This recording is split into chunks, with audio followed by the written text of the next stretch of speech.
السلام عليكم الله وبركاته. الحمد لله رب العالمين، الصلاة والسلام على رسوله الكريم وعلى آله وصحبه أجمعين، أما بعد. أعوذ بالله من الشيطان الرجيم. بسم الله الرحمن الرحيم. فمن افترى على الله الكذب من بعد ذلك فأولئك هم الظالمون. قل صدق الله فاتبعوا ملة إبراهيم حنيفا وما كان من المشركين. آج کے درس میں آپ حضرات کے سامنے میں نے سورہ آل عمران کی آیت نمبر 93 اور 94 کو پیش کیا. گزشتہ درس میں آپ حضرات کے سامنے یہ بات بیان کی گئی تھی کہ اللہ رب العالمین نے کسی بھی قوم پر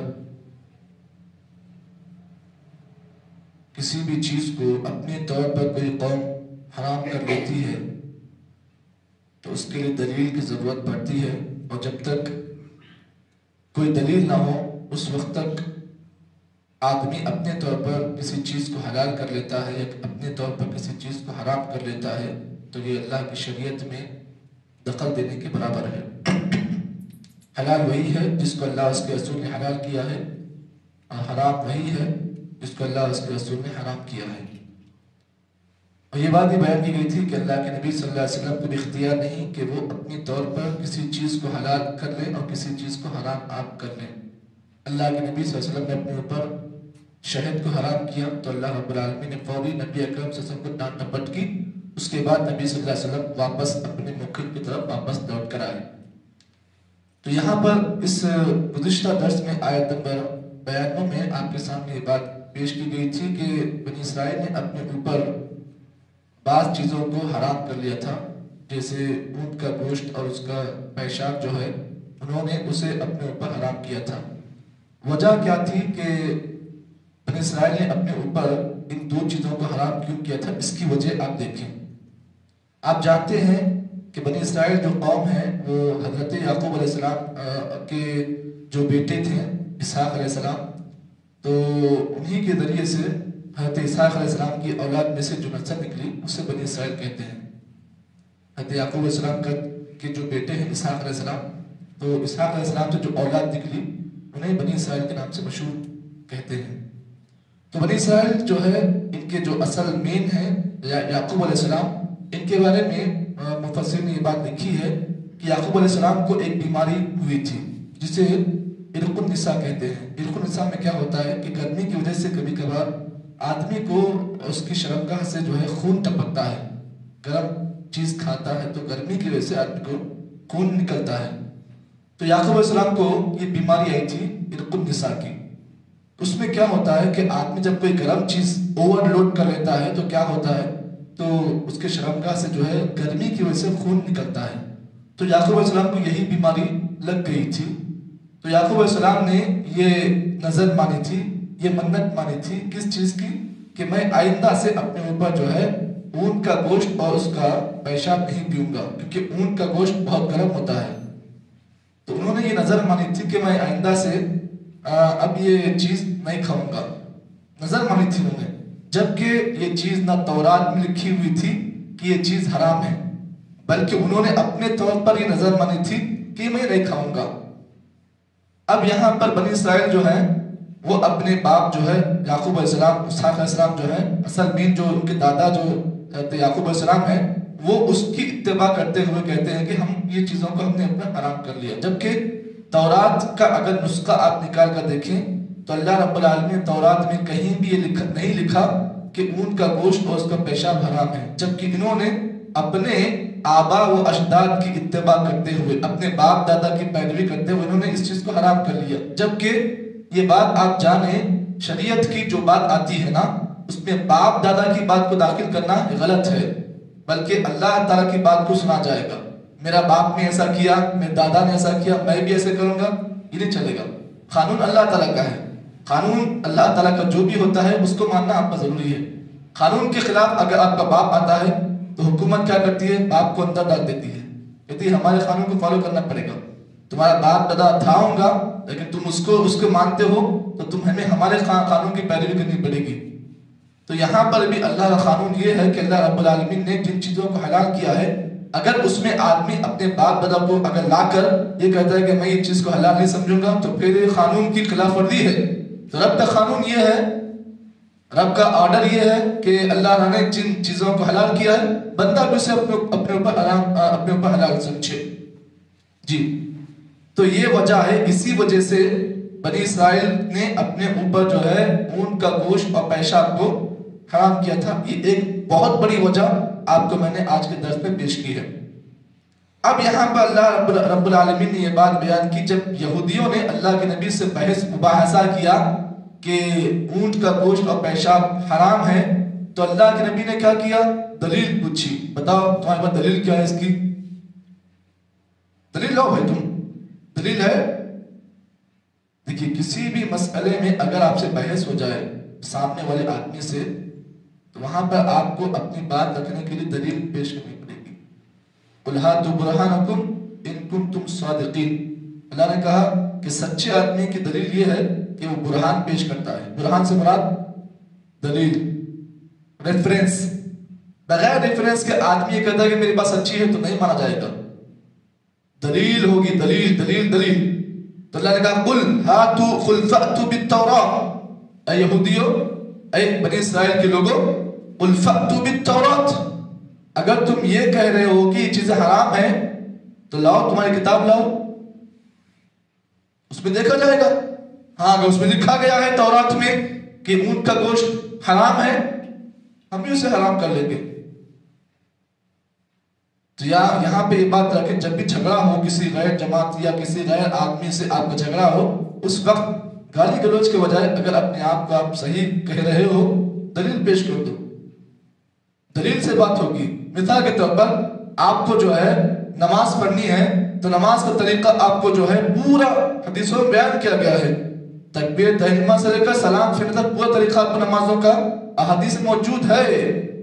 اب کوئی آدمی یہ کہے کہ نہیں بھائی نماز ایسا پڑھنا، میں فلاں کی حدیث نہیں مانتا، یہ کرتا وہ کرتا، تو دلیل سے بات کی جائے گی۔ تو اللہ نے کہا قُلْ فَأْتُوا بِالتَّوْرَاةِ، نبی اکرم صلی اللہ علیہ وسلم نے یہودیوں کو بلایا اور کہا کہ بتاؤ تمہاری جو کتاب ہے تورات میں اگر اس میں واقعی لکھا گیا ہے کہ یہ چیزیں حرام ہے تو ٹھیک ہے، ہم بھی اسے حرام سمجھیں گے۔ تو قُلْ فَأْتُوا بِالتَّوْرَاةِ، تورات کا نسخہ لایا گیا، فَاتْلُوهَا إِن كُنتُمْ صَادِقِينَ، انہوں نے پھر نبی اکرم صلی اللہ علیہ وسلم کو حکم دیا فَاتْلُوهَا، تم ہی اس کو پڑھو، میں نہیں پڑھوں گا، تمہاری کتاب تم پڑھو، إِن كُنتُمْ صَادِقِينَ، اگر تم سچے ہو۔ اس کے بعد آگے کی آیت میں اللہ نے فرمایا، آیت نمبر 93 میں اللہ نے فرمایا فَمَنِ افْتَرَى عَلَى اللَّهِ الْكَذِبَ مِن بَعْدِ ذَلِكَ، جو کوئی آدمی اللہ پر جھوٹ باندھے گا فَأُولَئِكَ هُمُ الظَّالِمُونَ، اللہ نے کہا یہ سب سے بڑا ظالم آدمی ہے۔ پتہ یہ چلا اس روئے زمین کا سب سے بڑا ظالم آدمی کون ہے؟ افترا علی اللہ الکذب، جو اللہ پر جھوٹ باندھے۔ تو اللہ پر جھوٹ بولنے والا، اللہ پر جھوٹ باندھنے والا یہ سب سے بڑا ظالم آدمی ہے۔ اور اس بات کو جان لیں، سورہ زمر کی آیت میں اللہ نے یہ بات بیان کی، سورہ زمر میں اللہ نے یہ آیت نقل کی، اللہ نے یہ آیت بیان کی کہ کوئی آدمی اس روئے زمین پر اللہ پر جھوٹ باندھتا ہے یا اللہ پر جھوٹ بولتا ہے تو اللہ نے فرمایا ایسے لوگوں کا انجام سوائے جہنم بھی کچھ اور نہیں ہے۔ پتہ یہ چلا کہ اللہ تعالیٰ پر جھوٹ باندھنا، اللہ تعالیٰ پر افترا بازی کرنا، اللہ پر الزام تراشی کرنا، یہ ایک ایسا جرم ہے جس کی سزا صرف جہنم کی آگ ہے۔ اس کے بعد آگے اللہ رب العالمین نے کہا قُلْ صَدَقَ اللَّهُ، اے نبی آپ کو اللہ سچا ہے، اللہ سچا ہے، اس کی بات سچی ہے، رب سچا ہے تو اس کی بات بھی سچی ہے۔ اب یہاں پر اللہ رب العالمین نے یہ بات بیان کی، جب اللہ سچا ہے نا، اللہ کی بات سچی ہے نا، تو اللہ کہا فَاتَّبِعُوا مِلَّةَ إِبْرَاهِيمَ حَنِيفًا، تو اے بنی اسرائیل کے لوگوں، اے یہودیوں، فَاتَّبِعُوا مِلَّةَ إِبْرَاهِيمَ حَنِيفًا، اب تم لوگ یہ مانتے ہو جب اللہ سچا ہے نا تو اللہ کی بات یہ ہے، اللہ تم کو یہ کہہ رہا ہے فَاتَّبِعُوا، تم اتباع کرو، پیروی کرو، کس کی؟ ملت ابراہیم حنیفہ، حضرت ابراہیم کی ملت کی، حضرت ابراہیم کی شریعت کی تم اتباع کرو۔ اور ابراہیم کون تھے؟ حنیفہ، ابراہیم علیہ السلام دین حنیف پر تھے۔ وما کان من المشرکین، اللہ نے حضرت ابراہیم کے بارے میں یہ دلیل پیش کر دی، یہ ڈکلیئر کر دیا، وما کان من المشرکین، ہمارا خلیل ابراہیم مشرک نہیں تھا، وہ شرک کرنے والا نہیں تھا، وہ توحید والا تھا۔ توحید اس کے اندر ایسی کوٹ کوٹ کر حضرت ابراہیم کے اندر بھر دی گئی تھی کہ وہ اکیلے توحید کے امام تھے، امام التوحید تھے، شرک سے نفرت کرنے والے، شرک سے بیزار ہونے والے تھے حضرت ابراہیم علیہ السلام۔ اور اکیلے ابراہیم علیہ السلام نے پوری قوم کے سامنے، اپنے باپ کے سامنے، اپنی پوری قوم کے سامنے حضرت ابراہیم علیہ السلام نے اللہ کی توحید کا اعلان کیا۔ آپ جانتے ہیں بہت بڑا جگرا ہوتا ہے، بہت بڑا جگر کی بات ہوتی ہے کہ جب آدمی اکیلا ہوتا ہے اور پورے لوگوں کے سامنے، جبکہ لوگ پورے اس کے دشمن ہیں، سب کے سامنے ایک اللہ کا اعلان کرنا بہت بڑے جگرے کا کام ہوتا ہے۔ ابراہیم نے اسی کام کو کیا، اللہ رب العالمین نے حضرت ابراہیم کے بارے میں یہ بات بیان کی۔ اور کچھ امام الانبیاء محمد صلی اللہ علیہ وسلم کو اللہ نے اس بات کا حکم دیا، ثم اوحینا الیک ان اتبع ملت ابراہیم حنیفا وما کان من المشرکین۔ اللہ رب العالمین نے امام الانبیاء محمد کو بھی اس بات کا حکم دیا، ثم اوحینا الیک، اے نبی ہم نے آپ کی طرف وحی کی۔ کس بات کی؟ ان اتبع ملت ابراہیم حنیفا، کہ آپ اگر اپنے طور پر کسی کو رول ماڈل بنانا چاہتے ہو تو آپ کے لیے بہترین رول ماڈل حضرت ابراہیم ہے۔ اللہ اکبر۔ ہمارے لیے رول ماڈل کون ہے؟ محمد صلی اللہ علیہ وسلم، ہمارے نبی ہیں، لیکن نبی اکرم صلی اللہ علیہ وسلم کے لیے رول ماڈل کے طور پر اللہ رب العالمین نے حضرت ابراہیم کو بیان کیا، ثم اوحینا الیک ان اتبع ملت ابراہیم حنیفا وما کان من المشرکین، کیونکہ حضرت ابراہیم مشرک نہیں تھے۔ اور یہاں پر آپ کو اس بات کو بتا دوں، ابراہیم علیہ السلام کے اگر مقام کو آپ جاننا چاہتے ہو تو قرآن کی بہت ساری آیتیں آپ کو ملیں گی، لیکن اللہ کے نبی کی حدیثوں میں حضرت ابراہیم کے مقام کو جاننے کے لیے بس ایک ہی حدیث کافی ہے۔ ایک حدیث آپ کو بتا رہا ہوں جس کے اندر اللہ کے نبی نے حضرت ابراہیم کے مقام کو بیان کیا۔ آئیے وہ حدیث کیا ہے؟ امام احمد نے اپنی مسند کے اندر، مسند احمد کے اندر ایک حدیث نقل کی جس کے راوی حضرت جابر بن عبداللہ رضی اللہ تعالیٰ عنہ فرماتے ہیں، اللہ کے رسول نے ارشاد فرمایا، یا ایھا الناس، یا ایھا الناس انکم محشورون یوم القیامت حفاۃ عراۃ غرلا۔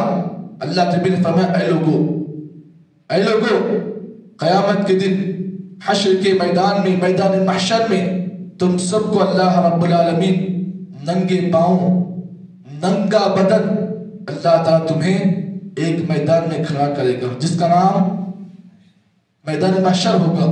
وہاں پر حشر کا میدان ہوگا، وہاں پر اللہ تعالیٰ کے سامنے تم سب بغیر بدن اور بغیر کپڑے کے اللہ کے پاس تم کھڑا کیے جاؤ گے، جسم پر کوئی لباس نہیں ہوگا، کوئی کپڑا نہیں ہوگا، پیر میں کوئی چپل نہیں ہوگی، ننگے بدن، ننگے پاؤں تمہیں اللہ کے سامنے کھڑا کیا جائے گا ایک حشر کے میدان میں، جہاں پر سورج لوگوں سے 1 میل کے فاصلے پر ہوگا، ہر کوئی نفس نفسی کے عالم میں ہوگا، اور وہاں پر ہر انسان کو اس کے گناہوں کے مطابق پسینے میں ڈبایا جائے گا، جس کا گناہ جتنا زیادہ ہوگا آدمی اتنا پسینے میں شرابور ہوگا۔ نبی نے فرمایا حشر کے میدان کا عالم یہ ہوگا کہ بعض لوگ اپنے پسینے میں آدھا جسم میں ڈبایا جائے گا، اور بعض ایسے بھی ہوں گے جنہیں پورا سر تک پسینہ آئے گا، اس میں ڈوبتے ہوں گے، وہ لوگ ڈبکیاں ماریں گے، ڈبکیاں ایسا۔ ہر کوئی اپنے گناہوں کے مطابق پسینے میں شرابور ہوگا، لیکن اللہ کے نبی نے فرمایا ثم ان اول ما یکثی فی الخلائق، اللہ رب العالمین سب سے پہلے پورے لوگوں میں حشر کے جتنے لوگ ہوں گے سب سے پہلے جس آدمی کو لباس پہنائے گا وہ کون ہوں گے بتائیے؟ آپ کہیں گے محمد صلی اللہ علیہ وسلم، نہیں، میں کہوں گا اللہ کے نبی کی حدیث کی روشنی میں ثم اول ما یکثی فی الخلائق، پورے لوگوں میں، پورے مخلوق میں سب سے پہلے جس آدمی کو لباس دیا جائے گا وہ حضرت ابراہیم ہوں گے۔ کیوں؟ اس لیے کہ حضرت ابراہیم امام التوحید تھے، توحید ان کے اندر تھی. اور یاد رکھیں جس کے پاس توحید ہوتی ہے نا اللہ کے پاس اس کا مقام ہے. یہی مقام حضرت ابراہیم کو ملے گا. سب سے پہلے اللہ تعالیٰ اپنے ہاتھوں سے جس بندے کو لباس پہنائے گا وہ حضرت ابراہیم ہوں گے. یہ ان کے مقام کے لیے ایک ہی حدیث کافی ہے. جی تو اللہ رب العالمین نے حضرت ابراہیم کے بارے میں بڑی سارے لوگوں سے کہا قل صدق اللہ. جب تم مانتے ہو اللہ سچ ہے تو یاد رکھو فاتبعوا ملت ابراہیم حنیفا. اے یہودیو اے بنی اسرائیل کے لوگوں تم حضرت ابراہیم کے طریقے کی اتباع کرو. ابراہیم کا طریقہ کیا تھا؟ وما کان من المشرکین. ابراہیم مشرک نہیں تھے, وہ توحید پرست تھے. اگر تم یہ چاہتے ہو کہ تم ملت ابراہیمی کو ماننا چاہتے ہو تو ملت ابراہیمی یہی ہے کہ آدمی شرک سے دور ہو جائے. یہ ملت ابراہیمی ہے. آگے اللہ رب العالمین نے ایک مباحثہ بیان کیا ہے, ایک بحث نقل کی ہے. یہ بحث کس کے درمیان ہوئی؟ یہودیوں میں اور نبی سے بحث ہوئی. کس مسئلے میں؟ کہ مسلمانوں کا پہلا قبلہ بیت المقدس ہے یا کعبہ ہے. بہت بڑی بحث ہوئی یہودیوں میں اور نبی میں. یہودی نے کہا کہ ہمارا پہلا قبلہ جو ہے بیت المقدس ہے. اللہ نے کہا تمہارا پہلا قبلہ جو ہے کعبہ ہے. جی تو بہت بڑی بحث ہوئی. آگے کی آیتوں میں اللہ نے اسی بحث کو بیان کیا ہے. تو انشاءاللہ کل کے درس میں آپ کے سامنے اس بحث کا پورا خلاصہ آپ کے سامنے پیش کیا جائے گا. اللہ سے دعا کرتے ہیں کہ اللہ تعالیٰ مجھ کو اور آپ کو جتنی باتیں ان آیتوں کی روشنی میں پیش کی گئی ہیں اللہ سب سے پہلے عمل کو توفیق عطا فرمائے. سبحان اللہ بحمدہ سبحانک اللہم بحمدک اشہد ان لا الہ الا انت استغفرک و اتوب الیک.